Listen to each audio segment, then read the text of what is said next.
The first evidence of Catholics gathering to worship is in 1852 when the priest came on horseback from Pentridge, which was the old name for the suburb of Coburg, and he came and celebrated Mass in the homes for a number of years.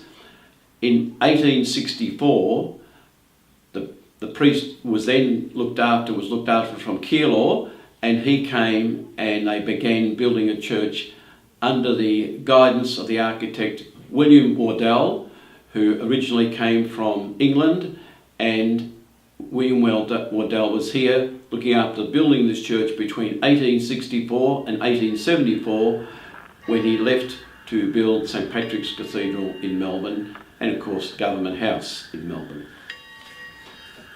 St Anne's Church was opened in 1970 for the growing population of Sunbury, which developed in 1963.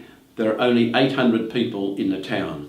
Before the opening of Tullamarine Airport, Sunbury was a very small village of about 800 people. Now there are about 45,000 people and it's going to 120,000. We have two fonts. We have a font for infants, which is 8-sided, about the same size as the baptismal font in the Church of the Nativity in Bethlehem. It's got 8 sides, a sign of the resurrection. Jesus being raised from the dead on the 8th day. Good Friday, Sabbath was on Saturday, Sunday the 8th day.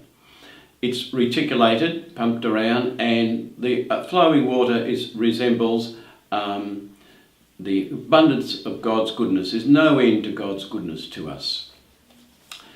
Sarah Margaret, are you willing to be baptised? Yes.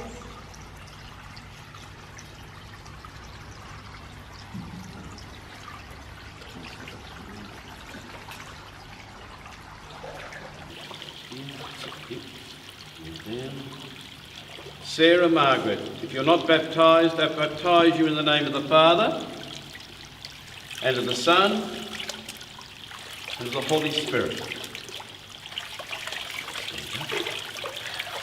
Immersion is recommended by the Church in the new rite of baptism, which came out in 1970.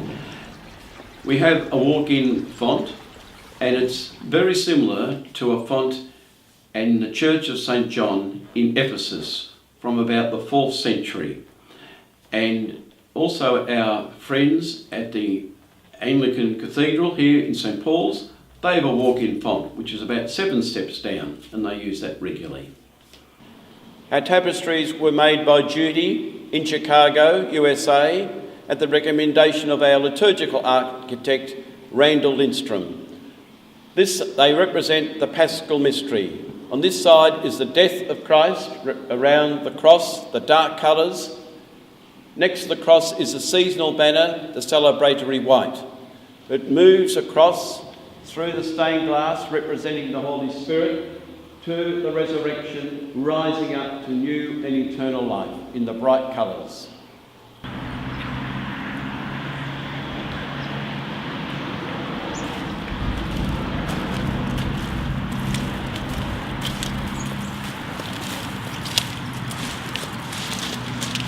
On Palm Sunday, and also often at Christmas, we use our parish donkey. When Father Greg Burke was parish priest here in 1995, he got the idea of having a donkey, and it's now cared for at someone on their farm here in Sunbury. The donkey's name has had several names, and the tradition is it's named after the parish priest. So evidently at the moment it's Kevin.